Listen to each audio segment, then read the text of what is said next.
If you are a California homeowner and over 55 years old, you're going to love this video. Yes, today I'm going to talk about Proposition 19 in California.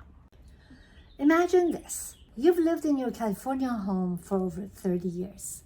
You bought it for $250,000, sometimes even less than that, and now the same home, it's worth $1.5 million, sometimes $2 million, depending on the neighborhood. You're ready to downsize. You put your property on the market, and the second you sell it and purchase a new one, your property taxes could quadruple. We're talking about thousands of dollars that you spend every year, and that money could have been spent on traveling, giving it to grandkids, or even purchasing a new home. But what if I told you that there's a way that you can keep your old tax rate basis and take it with you to your new property, new purchased home? Yes, that's Prop 19, and if you're over 55, it could save you a fortune. Okay, now let's see how this Prop 19 works in action. I'm going to break down the process step by step by taking Susan's example. Susan bought her Sherman Oaks property in 1995 for $400,000. Her property taxes based on that purchase price was $4,000 a year. Now, these numbers, keep in mind that they're all approximate numbers. Today, the same house is worth $1.6 million. So if Susan wanted to buy the same house, her property taxes would have been about $16,000 per year. Susan decides to downsize, and she settles for a condo in Santa Monica, and she purchases it for $1 million.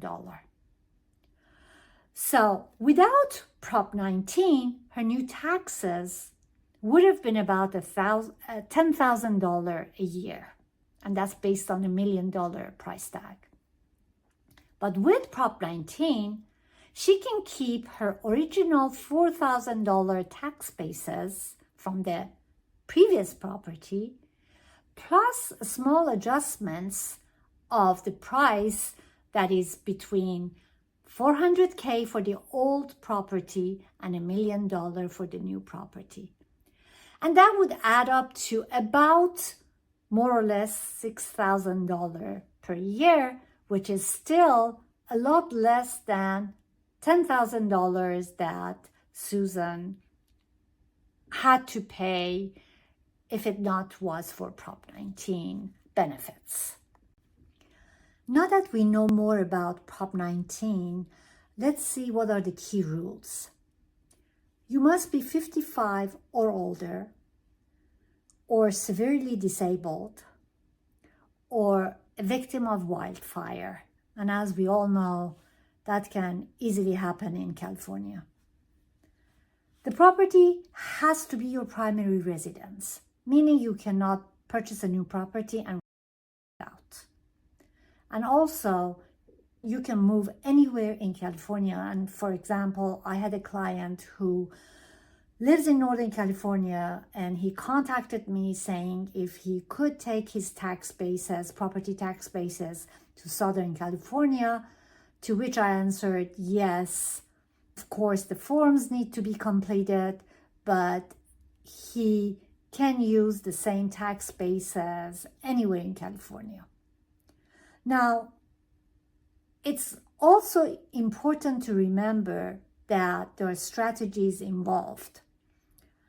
It usually works better in a move-up situation because even if you buy a more expensive property, you still save because you only pay the new tax basis on the difference of the price between the old home and the new home, which is always ends up being less than if you were to pay a new tax basis on the new property.